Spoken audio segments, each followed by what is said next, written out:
Hello everyone, क्या हाल चाल है। तो आज हम स्टार्ट करने जा रहे हैं चैप्टर 3 की पहली exercise 3.1।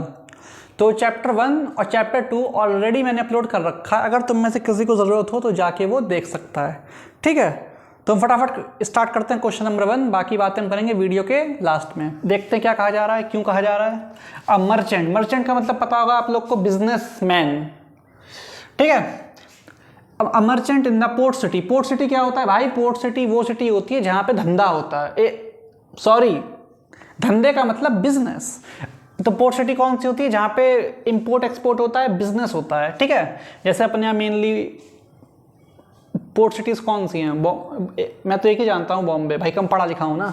In the port city of Lothal. Lothal एक पुराने जमाने का शहर है। Is exchanging bags of spices. एक कोई मर्चेंट है, वो स्पाइसेस बेच रहा है। स्पाइसेस का मतलब क्या होता है? मसाले।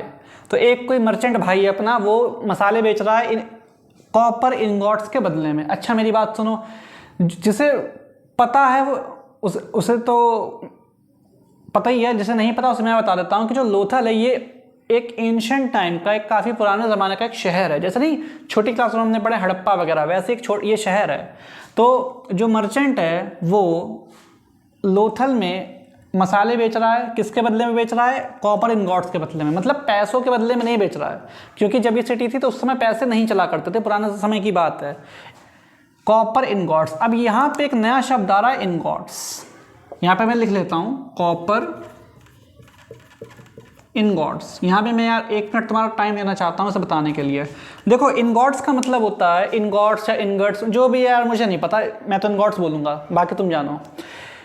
गोल्ड का बार होता है, सोने का बार होता है। उसी तरीके से जो प्योर कॉपर होता है, जैसे हिंदी में बात करते हैं, सोने की ईंट होती है, सोने का बिस्किट होता है, चांदी का बिस्किट भी होता है, चांदी की ईंट भी होती है। उसी तरीके से जो प्योर कॉपर होता है उसकी क्या होती है? ईंट होती है। या हम यूं बोल सकते हैं, प्योर कॉपर का जो बार होता है उसे हम क्या बोलते हैं? कॉपर का इनगॉट।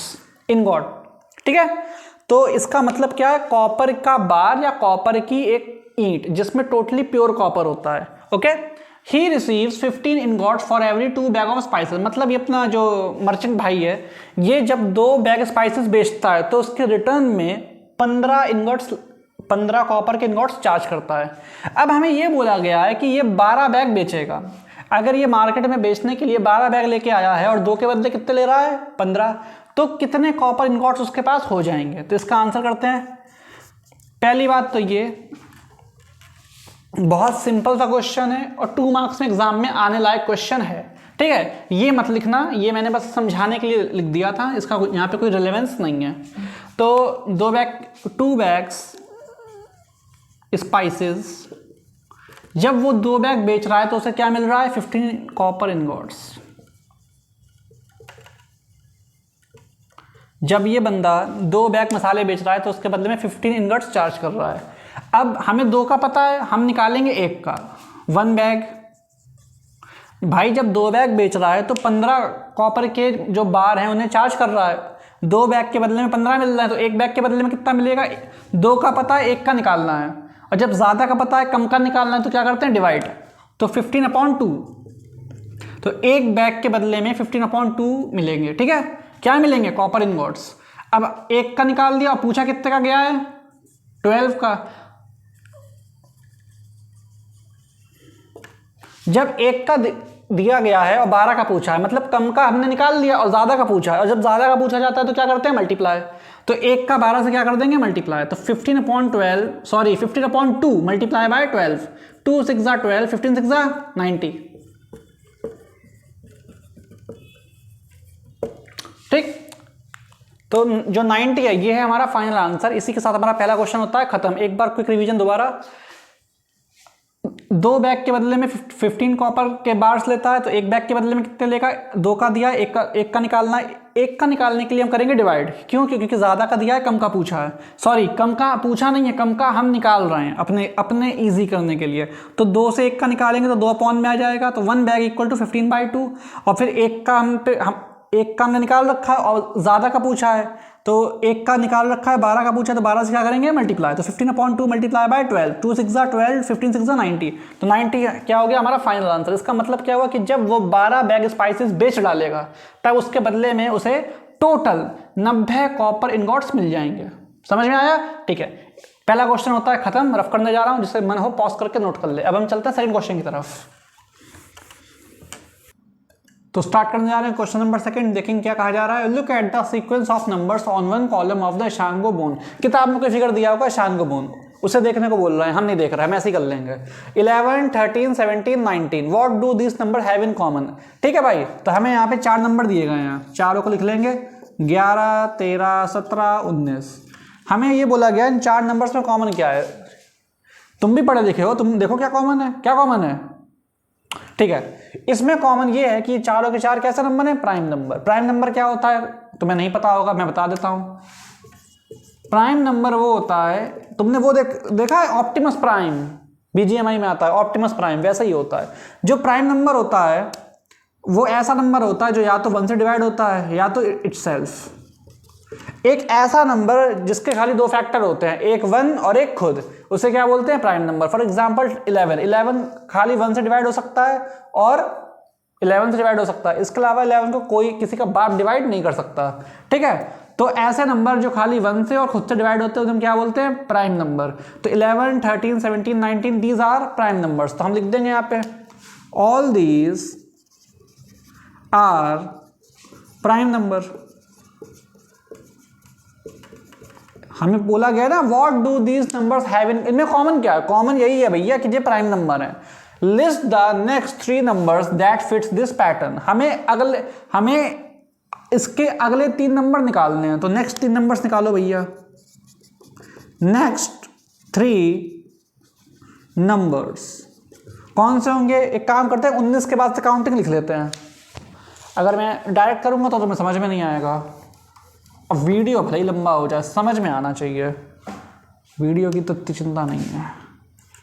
20, 21, 22, 23, 24, 25, 26, 27, 28, 29, 30, 31, 32, 33। अब सुनो, जो 20 है 2 10 20 प्राइम नहीं होगा, 3 7 21 प्राइम नहीं होगा, 2 11 22 प्राइम नहीं होगा, 23 किसी से नहीं कटेगा, तो ये वाला प्राइम हो जाएगा। 24 के लास्ट में 2 आ रहा है, सॉरी 24 के लास्ट में 4 आ रहा है, 2 से डिवाइड होगा, प्राइम नहीं होगा। 25 5 5 तो 25 प्राइम नहीं होगा। 26 के लास्ट में 6 आ रहा है, 2 से डिवाइड हो जाएगा, नहीं होगा। 3 9 तो 27 नहीं होगा। 2 से कट जाएगा, ये वाला नहीं होगा। लेकिन 29 किसी से भी घंटा नहीं कटेगा, तो ये प्राइम होगा। 30 2 से कट जाएगा, 3 से भी कटेगा, प्राइम नहीं होगा। 31 प्राइम होगा। 3 नंबर हमारे ये आ गए। तो क्वेश्चन क्या कह रहा है, list the next 3 numbers that fits this pattern. तो नेक्स्ट 3 नंबर्स हमारे क्या हो जाएंगे जो प्राइम होंगे, 23, 29 और 31। थम दे 23, 29, 31। तो ये हो गया हमारा आंसर नंबर सेकंड कंप्लीट। ठीक है, समझ में आ गया होगा, कोई बहुत कठिन काम नहीं था। इसे मैं रफ करने जा रहा हूं, जिसे नोट करना है पॉज करके कर ले। तो स्टार्ट करने जा रहे हैं क्वेश्चन नंबर 3। देखेंगे क्या कहा जा रहा है। वी नो डैट पता नहीं क्या क्या कह रहे हैं, हमें तो नहीं पता। We know that natural number are close under addition the sum of any 2 natural number. Okay, तुमने एट्थ में वो पढ़ा होगा क्लोजर प्रॉपर्टी, कुछ वैसा ही है। Are they close under subtraction. ठीक है, समझो, the sum of any 2 natural number, इनका ये कहना है कि natural number are close under addition, मतलब जो क्लोजर प्रॉपर्टी होती है वो नेचुरल नंबर में अप्लाई होती है। इसका मतलब क्या हुआ, तुम्हें नहीं समझ में आया होगा, कोई बात नहीं। इधर देखो, इनका ये कहने का मतलब है अगर हम नेचुरल नंबर में नेचुरल नंबर जोड़ेंगे तो आंसर हमेशा क्या आएगा, नेचुरल आएगा। बस इतनी सी बात हो रही है। 2 is a natural number, 8 is a natural number, answer क्या आएगा, 2 और 8 28 है ना। अरे नहीं, 2 और 8 10 होता है भाई। तो ये भी नेचुरल है, ये भी नेचुरल है और ये भी क्या है, नेचुरल। बस इतनी सी बात है। ये इनका ये कहना है क्वेश्चन वालों का कि जो अगर हम 2 नेचुरल नंबर को जोड़ेंगे तो जो हमारा आंसर है वो भी क्या होगा, नेचुरल। ये चीज एडिशन में अप्लाई होती है, ये किताब खुद कह रही है कि ये चीज एडिशन में अप्लाई होती है। Are they close under subtraction, but क्या ये चीज सब्ट्रैक्शन में भी अप्लाई होती है? क्या चीज कि अगर हम नेचुरल में से नेचुरल को माइनस करेंगे तो क्या आंसर नेचुरल आएगा? हमें क्या पता, करके देखना पड़ेगा। देखते हैं। तो फॉर सब्ट्रैक्शन हमें ये बोला गया है कि हमें बस ये चेक करना है कि जो क्लोजर प्रॉपर्टी है नेचुरल नंबर की, कि अगर नेचुरल में नेचुरल जोड़ेंगे तो नेचुरल आएगा, क्या ये सब्ट्रैक्शन में है? मतलब अगर नेचुरल में से नेचुरल माइनस करेंगे तो क्या आंसर में नेचुरल आएगा? देखते हैं। 2 - 8 - 6 आएगा। ये नेचुरल है, ये नेचुरल है, पर क्या ये नेचुरल है? बिल्कुल नहीं। नेचुरल नंबर क्या होते हैं? जो 1 2 3 से स्टार्ट होते हैं। नेचुरल नंबर क्या होते हैं? जो 1 2 3 से स्टार्ट होते हैं। और ये कैसा है? 1 से छोटा, तो ये नेचुरल नहीं है। नेचुरल में से नेचुरल माइनस किया तो आंसर नेचुरल नहीं आया। इसका मतलब ये प्रॉपर्टी सब्ट्रैक्शन में अप्लाई नहीं होती है, तो हमारा आंसर क्या हो जाएगा? नो। समझ में आया? ठीक है, थोड़ा अच्छे से बना देते हैं इसको। अब आ गया होगा। तो provide a couple of examples to justify your answer. अभी एक तो हमने ऑलरेडी दिखा रखा है, एक दो और कर देते हैं। एग्जाम्पल नंबर 2, 10 एक नेचुरल नंबर है, ठीक है। 12 ये भी एक नेचुरल नंबर है, ठीक है। आंसर कितना आएगा? -2। ये नेचुरल नंबर नहीं है, फिर से क्या आएगा? नो। एग्जाम्पल नंबर 3, 20 एक नेचुरल नंबर है, 40 ये भी एक नेचुरल नंबर है, लेकिन दोनों को जब हम माइनस करेंगे तो आंसर क्या आएगा? -20। ये नेचुरल नंबर नहीं है। अब तुम कहोगे भैया आप तो जानबूझ के कर रहे हो, अगर आप 40 में से 20 को माइनस करोगे तो 20 आ रहा है, तो ये नेचुरल नंबर है बेटा। लेकिन हमें सबके लिए चाहिए ये चीज़। हमें ये नहीं देखना है कि हमने बड़ा पहले रखा है छोटा रखा। भाई जब बात एडिशन की होती है, तुम चाहे 40 को पहले रखो चाहे बाद में रखो, प्लस करने पे तो चाहे बड़ा पहले रखो चाहे छोटा पहले रखो, दोनों में आंसर कैसा आ रहा है? नेचुरल। तो वो चीज़ हमें इसमें भी चाहिए, ठीक है। किसी बच्चे के मन में डाउट आ सकता है कि आप तो जानबूझ के कर रहे हो, कि आप तो छोटा नंबर पहले रख देते हो और बड़ा नंबर बाद में रख देते हो। तुम्हारा पॉइंट वैलिड है, तुम गलत नहीं हो, तुम्हारा पॉइंट भी वैलिड है, लेकिन ये नेचुरल है, ये नेचुरल है, लेकिन आंसर नेचुरल नहीं है, ठीक है। हम चाहे छोटा बड़ा रखें चाहे बड़ा पहले रखें, सॉरी, हम चाहे छोटा पहले रखें चाहे बड़ा पहले रखें, दोनों के लिए आपकी प्रॉपर्टी जस्टिफाई होनी चाहिए, तब आप उस प्रॉपर्टी को मानेंगे। पर यहां पे हमारे जो आंसर है वो नेचुरल नंबर नहीं आ रहे हैं, इसलिए हमने आंसर क्या लिखा है? नो। बात समझ में आई? ठीक है। इसी के साथ हमारा थर्ड क्वेश्चन भी होता है खत्म। इसे हम रफ कर देते हैं, जिसे नोट करना है पॉज करके कर ले फटाफट।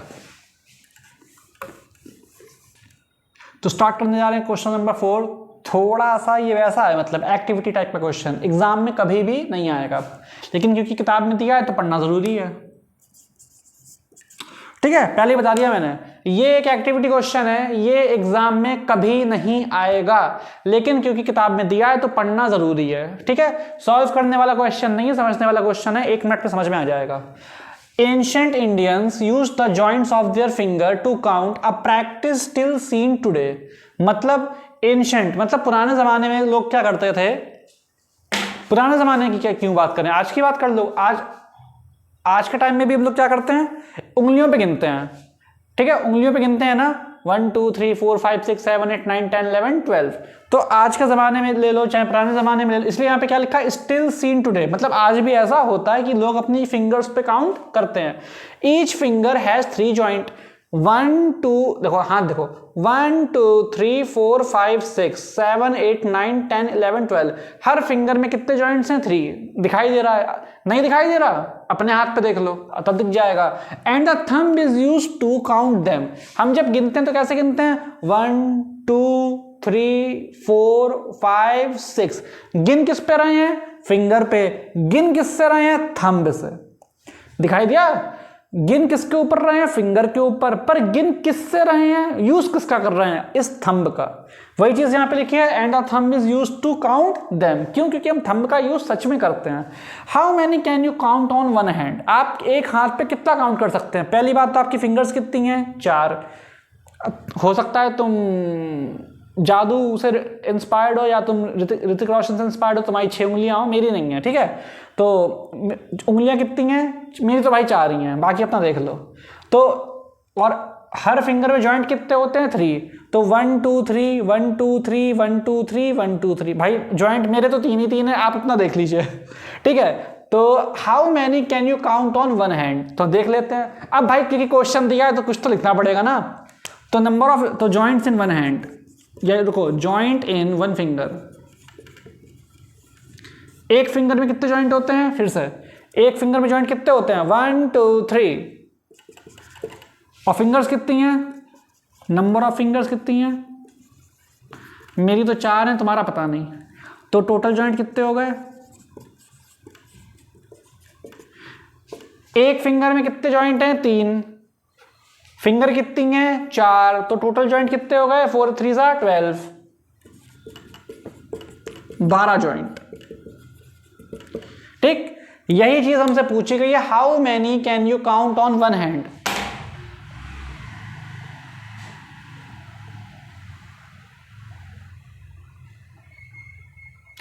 यही चीज हमसे पूछी गई है, ठीक है। तो हम क्या करेंगे, हमने बता दिया कि सर हमारी एक फिंगर में 3 जॉइंट होते हैं, फिंगर हमारी 4 होती हैं, तो टोटल जॉइंट कितने हो गए, 4 3 12, तो हमारी 4 उंगलियों में मिला के कितने जॉइंट हो गए, 12।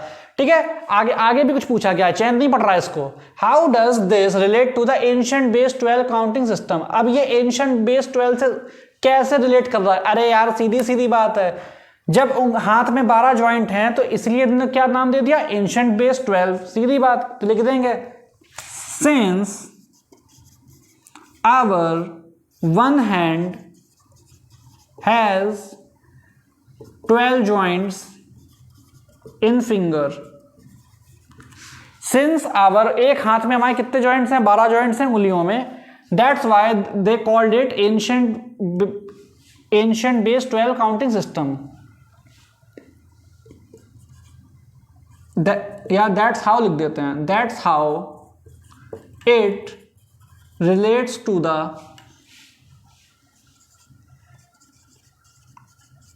ancient base 12 system। ठीक,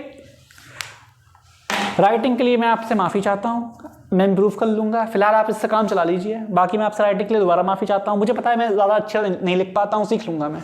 ठीक है, since our one hand has 12 joints in finger, that's how it relate to the ancient base 12 system. इसका मतलब क्या हुआ, इसका मतलब ये हुआ कि क्योंकि हमारे हाथ में उंगलियों में 12 जॉइंट्स होते हैं, इसलिए ये किससे रिलेट हो रहा है, एंशिएंट बेस 12 सिस्टम से इसलिए रिलेट हो रहा है। क्यों, क्योंकि यहाँ भी कितना लिखा है, 12, उंगली में भी कितना लिखा है, सॉरी उंगली में भी कितने जॉइंट्स हैं, 12, मुंह पे भी कितना बजा है, 12। ठीक है, बात समझ में आ गई। तो इसी के साथ हमारा 4th वाला क्वेश्चन होता है खत्म, और हमारी एक्सरसाइज भी होती है खत्म। अब अगर तुम्हें ये वीडियो पसंद आई हो तो भाई लाइक मारो, एहसान करो यार मेरे ऊपर, गर्मी में खड़े तुम्हारे चक्कर में। तो अगर तुम्हें ये वीडियो पसंद आई हो तो भाई लाइक मारो। और छोटा सा वीडियो था, कोई बहुत बड़ा वीडियो नहीं था। अब हम फटाफट लेके आएंगे एक्सरसाइज 3.2। ठीक है, और अगर तुम चाहो तो सब्सक्राइब कर सकते हो, क्योंकि एक एक करके मैं पूरी किताब कवर करूंगा इसी चैनल पे, और इसके बाद हम लोग साइंस भी पढ़ेंगे।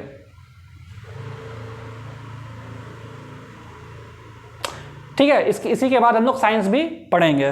तो बाकी मुलाकात करेंगे आपसे अगले वीडियो में, तब तक के लिए बाय बाय। अच्छा हाँ, एक चीज़ और, अगर मेरे में कोई कमी है, हो सकता है मैं कोई भगवान नहीं हूँ, ठीक है, हो सकता है मेरी वीडियो किसी को अच्छी लगती हो सकता है किसी को मेरी वीडियो अच्छी ना लगती हो, तो अगर मेरे अंदर कोई कमी है, मेरे समझाने में कोई कमी है, मेरे बताने में कोई कमी है, तो आप ज़रा मेरे ऊपर एहसान करके मुझे मेरी कमी बताइए मैं कहाँ इंप्रूव कर सकता हूँ। ठीक है, बस ये चीज़ ज़रूरी है। तुम लाइक कमेंट करो ना, लाइक करो ना करो, कमेंट करके ये ज़रूर बताओ मैं कहाँ इंप्रूव कर सकता हूँ, मेरे अंदर क्या कमी है और अच्छा क्या कर सकता हूँ मैं। ठीक है, ये बहुत ज़रूरी है, जब तक तुम बताओगे नहीं मुझे पता नहीं चलेगा। ओके, इस बात का ध्यान रखना। बाय।